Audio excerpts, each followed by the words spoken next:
humaniste cherche suicidaire consentant. Voilà, rien que le titre. Ça, j'adore le genre de titre, c'est qui dit tout du film. Ouais, tu vas bouffer pendant toute la vidéo, toi. Bon, attends alors.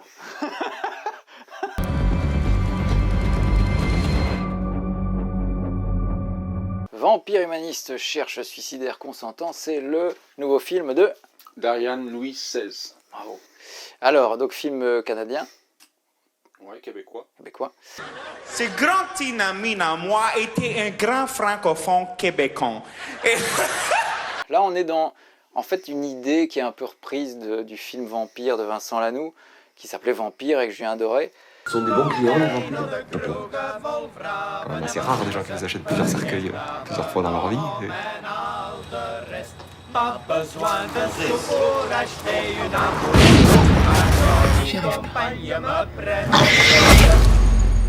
Et qui était là pour c'était une espèce de reportage à la C'est arrivé près de chez vous. Mais pas de problème, hein. Prochaine fois. On aura encore l'occasion. Quoi? Où une équipe de films arrive dans une famille de vampires et on est un petit peu dans le quotidien. Moi j'aime bien comment on voit le quotidien un petit peu comme s'il y avait un monde parallèle, mais pas à la Blade, mais un monde parallèle où les vampires sont là, sont parmi nous et ont géré en fait leurs affaires, c'est-à-dire qu'ils font ils attaquent pas, enfin c'est codifié presque, il y a une règle, il y a des règles de vie quotidienne. Il n'y a plus de pochette. Ouais, je sais, ta mère y va tantôt. C'est pas vrai que c'est moi qui vais chasser pour tout le monde pendant 200 ans. Donc comme dans Twilight aussi, quoi, si on veut. Ouais, mais là ils Là sont... aussi, ils tuent pas vraiment, enfin les gentils, les vampires, ils tuent pas vraiment. Hein. C'est vrai? Non. J'ai jamais vu Twilight. T'as vu Twilight? T'as pas vu Vigo? C'était plus pour faire plaisir. Ah ouais, d'accord. Oui, donc mais il y a un côté quotidien un petit peu, genre sitcom un peu, tu vois, où on voit l'école, on voit ce qu'elle fait, parce qu'en plus c'est une fille qui, ses canines ne poussent pas, elle veut pas, elle aime pas la vue du sang, elle veut pas attaquer les animaux ni les humains, donc ses canines ne poussent pas, donc elle est envoyée chez le psy, donc elle est un peu la honte de sa famille, quoi. Mais c'est ce qui est intéressant, c'est que c'est plus, moi j'ai vu ça vraiment plus comme une métaphore sur la rébellion de l'adolescence. Ouais, bien sûr, ouais. Et donc voilà, le fait de vouloir être différent. Et d'ailleurs, le garçon aussi, il est différent des autres jeunes. Lui, il est suicidaire, personne l'aime, c'est une tête à claque. Et c'est une réflexion aussi sur la vie d'aujourd'hui, le harcèlement à l'école, on entend ça tous les jours. Donc on peut reconnaître dans la qualité du concept, malgré l'univers vampirique, un portrait touchant sur l'adolescence et ses problèmes, avec comme la dépression et tout ce qui suit, quoi. Donc, très beau aussi, hein, le film bien mis en scène, belle photo, belle ambiance. Et donc c'est tous les adages de notre société et aussi qui rejettent toutes les formes de différence, parce que c'est aussi ça aujourd'hui, si t'es pas comme les autres, t'es rejeté. Et voilà quoi. Donc et pour cette jeune fille, donc Sacha, donc dans le nom le prénom du personnage, elle a beaucoup d'empathie pour les êtres humains, contrairement aux autres vampires. La famille aussi, elle est bien caricaturée. Ça c'est marrant quoi. Il y a vraiment l'humour noir. En même temps, comme tu as dit, c'est un teen movie, même si c'est complètement décalé. Ça frôle aussi par moments le romantisme. Arrête de sourire. Je souris pas. Il y a un mélange de surnaturel et aussi on respecte quand même un peu la mythologie. Hein. Il y a des scènes. Et alors il y a une scène particulière que moi j'adore. C'est une scène où il n'y a pas de dialogue, mais c'est vraiment une scène d'acteur, quoi. Donc elle met un disque de Brenda Lee, je pense, et les deux communiquent sans parler, quoi. C'est génial. Ça dure 2-3 minutes, mais moi j'ai vraiment adoré. Je vis une situation délicate qui m'oblige à faire du mal. Le problème, c'est que si je le fais pas, je meurs. C'est l'air de rien, on a des sujets qui sont traités de façon légère, donc c'est pas mal. Je dirais pas que c'est la claque du siècle, on n'est pas dans le film vraiment... Il y a un peu de Famille Adams aussi. Hein. Et alors, on change un peu de truc, mais on reste dans les vampires. Mais c'est un film qui m'a toujours fait marrer. Je sais pas si tu l'as vu, c'est un film français. C'est aussi avec des vampires. C'est la pure comédie potache, mais bon, moi ça me fait vraiment fait marrer. C'est Les Dents de la Nuit. Qu'est-ce que vous faites là? Je vous demande pardon. Je suis 50% loup-garou par ma mère. Je peux pas m'en empêcher. On va se le regarder après. Bravo, c'est bien, on est en forme. C'est un ordre. Ouais. Ouais, promis. On s'en fout, tu risques quand même de dormir. Ouais, d'accord, ça va, d'accord. Mais bon, je pense qu'on est quand même d'accord que la meilleure comédie de vampires de tous les temps, ça reste Le Bal des vampires de Polanski. Je pense qu'on en a un peu fini avec le bif, malheureusement, parce que... Non, on a encore... on ne sera pas là à la clôture. Ah si, bien sûr, on sera là à la clôture. Oui. On se donne rendez-vous à la clôture du bif, parce que là, c'est un film extrêmement attendu. Je vais te dire le titre, parce que le titre... La Société américaine des... Ouais, bah dis-le en anglais, sinon tu vas tout de suite tomber alors, je te laisse le son The American Society of Magical Negroes. Pas mal. Voilà, qui à mon avis va tenir ses promesses, parce qu'avec un titre comme ça, c'est un titre qui donne envie. La bande-annonce donne envie aussi. Je pense qu'on peut être surpris, qu'on risque de passer une bonne clôture de bif, contrairement à l'ouverture. Et ça risque aussi d'être un peu politique, hein. À mon avis, oui. What's the most dangerous animal on the planet? Shark. White people, when they feel uncomfortable. White people feeling uncomfortable precedes a lot of bad stuff for us. On vous donne rendez-vous pour ce film qui, à mon avis, va casser la baraque. A few moments later. Bon, mais comme je me trompe jamais, bienvenue à tous pour cet épisode de fin de séance, mais comme je l'avais prédit, ce film est une bombe. Une bombe de merde. Welcome to the American Society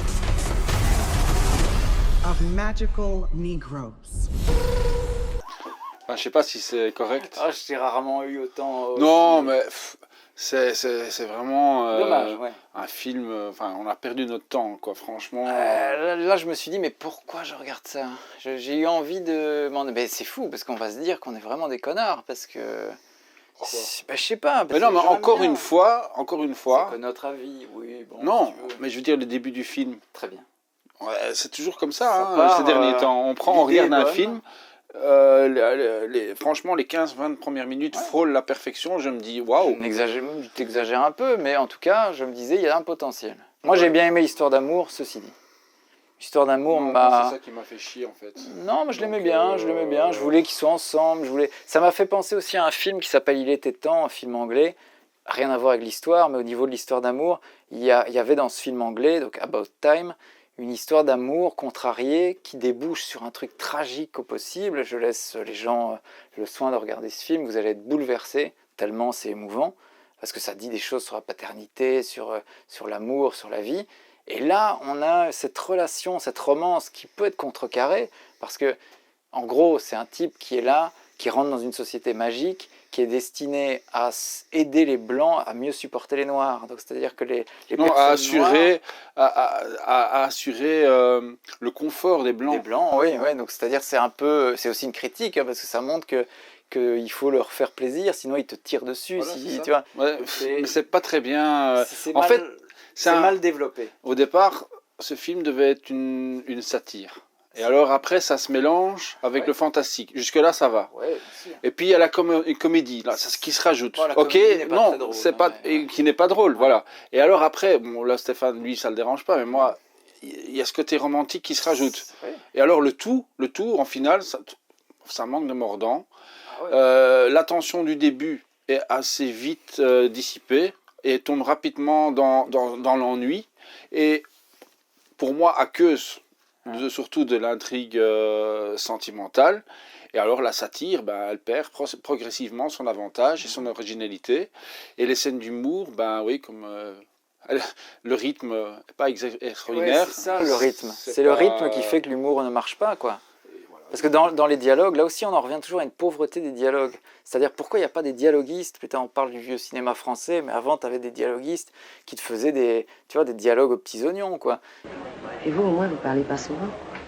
Tu voudrais peut-être que je te dise que je t'aime? Non. J'en ai marre avec les hommes qui parlent d'amour. C'est vrai? Ils en parlent tellement qu'ils oublient de le faire.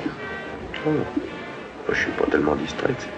Et là, tu as des scènes où ils discutent. Et c'est bavard en plus. Hein. Et ils discutent, et ils se disent des conneries, des platitudes. Tu vois, comme dans Civil War, l'ouverture, ils n'ont pas autre chose à se dire, quoi. T'as pas dans la vie un moment où tu dis quelque chose, pas de profond, mais un truc au moins drôle, un truc qui est percutant, un truc qui est... Mais là, contrairement à Civil War, que j'ai pas spécialement adoré, je l'ai dit dans la précédente vidéo, il y a 2-3 scènes du film qui m'ont plu, ce qui fait que je pourrais donner une note plus que la moyenne, un petit peu plus que la moyenne. Mais là, il y a 2-3 scènes. Pas une scène, à part le début. Oui, mais mis à part le début, moi, le reste, j'ai déjà oublié. Non, moi, j'aime bien la scène où quand ils perdent leur pouvoir, tu vois, dans la société magique, ils n'ont plus de pouvoir, et tu as la femme qui, normalement, lévite, tu vois, elle vole, et là, elle est obligée de se mettre sur une chaise de tennis, quoi, et je trouve ça drôle. Ouais, okay. Et dire, regardez où j'en suis réduit. Ouais, mais ça, c'est à la fin. Moi, j'étais déjà tellement fatigué que ça m'est... C'était très fatigant. Moi, j'étais là en train de me dire, pourquoi je regarde ça? Et en plus, le monde qui est décrit, mais ça, c'est le but du film, c'est un monde que je ne supporte pas. C'est les mondes des startups, c'est les mondes des gens. En plus, il y a des scènes où, par exemple, ils jouent avec un casque virtuel. Tu vois, c'est chiant, parce qu'en plus, ils ne développent pas cette scène qui pourrait être drôle. Mais rien n'est développé. Et en plus, je déteste cet environnement, je déteste ces nouveaux boulots qui me font chier, je déteste ce monde, en fait, qui est déplaisant. Et je trouve qu'il y avait un film français qui le caricaturait très bien, et qui était un film de Bruno Podalides avec Denis Podalides, qui s'appelait Les Deux Alfred. Et là, c'était aussi dans une start-up où il devait travailler, mais où les gens qui travaillaient dans la start-up ne devaient pas avoir d'enfants. Et donc Podalides, il devait à chaque fois cacher son gosse, tout ça. Et c'était aussi des endroits où ils font des petits jeux de société à la con pour se ressouder en team building ou je sais plus quoi. Et là, ça marchait bien. Je sais même pas pourquoi j'ai été engagé, ni par qui exactement. Mais c'est quoi le poste? Reacting Process. Mais alors on se dit, qu'est-ce qu'aurait fait un Woody Allen avec ça, tu vois? Tu sais, c'est exactement le genre de sujet que je traite très bien, parce que je ferais chanter les images avec un script pareil. Woody Allen aurait fait un truc génial. Il aurait fait aussi un truc un peu... il n'aurait pas fait plus de vannes, mais ça aurait été drôle, naturellement, tu vois. Par contre, là où je dois admettre, malgré que le film m'a ennuyé assez grandement d'ailleurs, chapeau aux deux acteurs. I'm Lizzie. Nice to meet you. Nice to meet you. She's great. Yeah, she's cool. You kidding? Come on, man. She's smart and funny. I know what you were doing going on about her. You're trying to set us up. No, that's not what I was doing. Qui sont quand même pas mal, même si c'est pas toujours drôle, il y a beaucoup de dialogues, c'est bavard, mais ils tirent quand même leur épingle, surtout Justice Smith. Hein. Ouais. Et bon, il y a une alchimie entre les deux, hein, ça on peut pas le nier. Even though we might never see each other again, I need you to know that what we had was real.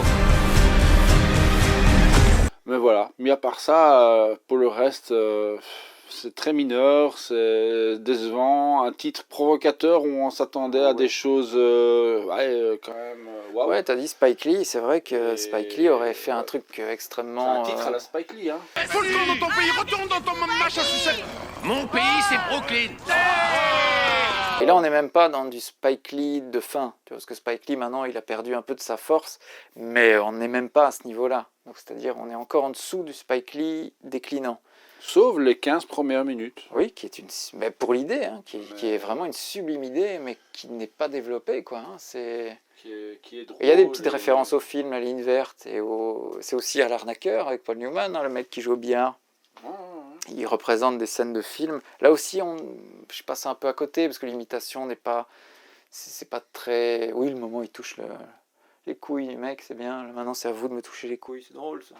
Et je me demande même, comment la société afro-américaine aurait appris le film, parce que c'est pas... Oui, parce que le sujet, à moins qu'on soit passé totalement à côté, ce qui est très possible, mais en gros, c'est une critique qui dit que les Noirs doivent faire l'effort de pas faire de vagues, en gros. Hein, Oui. Donc ça, c'est la critique de ça. De faire en sorte que le blanc soit le plus confortable possible, afin que la vie des Noirs soit bien. Et donc le mec, à la fin, il dit non, mais moi, j'ai pas envie de m'effacer, j'ai envie d'être là, tu vois, quand il fait son discours sur la scène.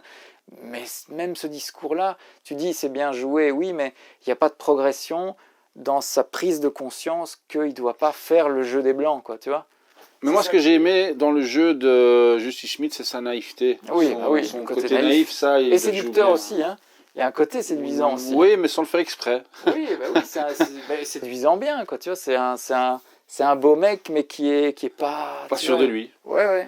Et en même temps, sûr quand même, avec ça, il a une voix profonde, tu vois, il l'emballe rapidement. Quand il est en même temps, on va pas spoiler, mais il l'emballe facilement pour une raison qui est révélée à la toute fin du film.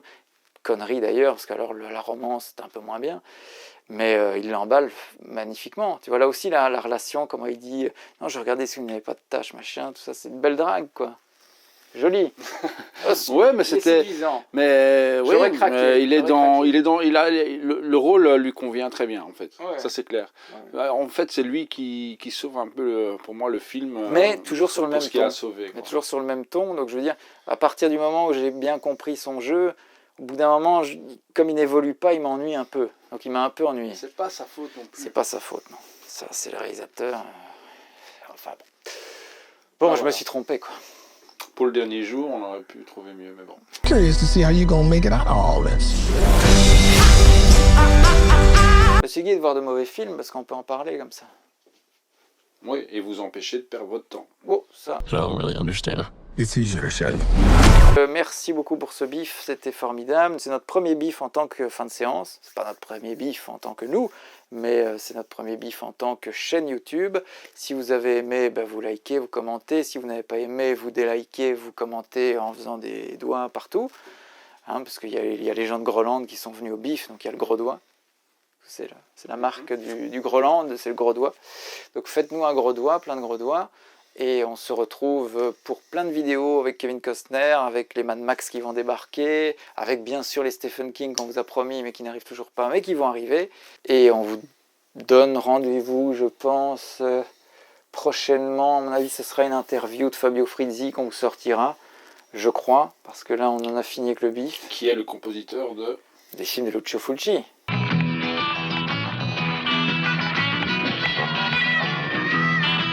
Et voilà. Maintenant, on va regarder un super film. Qu'est-ce qu'on va regarder? Bon, on choisit. Hein. On va mettre du temps. On va mettre 3 heures à choisir un film. Et puis, on regardera jusqu'à 6 heures du matin. Bonne fin de séance. Gorge profonde. Oh, excellent.